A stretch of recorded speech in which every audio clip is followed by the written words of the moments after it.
Hi hello friends, இதோ பாருங்கள், பலாப்பழ மரம் வச்சு ஒரு 5 வருஷம் ஆகுது. வளர்ச்சியே இல்லை.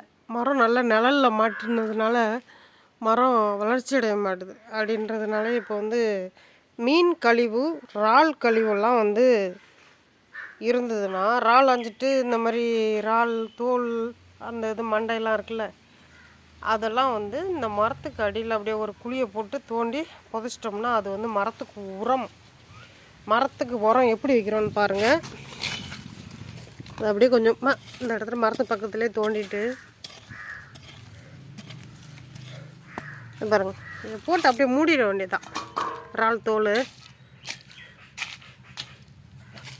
ஒன்றும் இல்லை, இப்படி இந்த வேப்பம்பூ இது வேப்பந்தண்டு, தலை, இலை, வேப்பம் பூவு அப்படியே போட்டுட்டு இந்த மண் எல்லாம் போட்டுட்டு அப்படியே மூடுறோம் பாருங்கள். இதில் இப்போ தண்ணி ஊற்றினோம்னா அவ்வளோ ஒரு நல்லாயிருக்கும். அந்த கழிவு தண்ணி ஊற்றி ஊற்றி காய காய அந்த கழிவுலாம் போயிட்டு அப்படியே வேரில் போய் சேரும். உரம் இது மரத்துக்கு ஒரு நல்ல உரம் இது.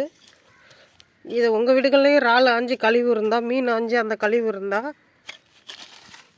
இந்த மாதிரி மரத்துக்கு விடுங்க. நாளைக்கு காலையில் தண்ணி விடணும். நைட்டு பூரா மக்கிறோம், கூடுமான அளவு இந்த இறால் மக்கிடும். இறால் தோல் நாளைக்கு காலையிலையோ சாயந்தரமோ தண்ணி விட்டோம்னா ரொம்ப அருமையாக இருக்கும்.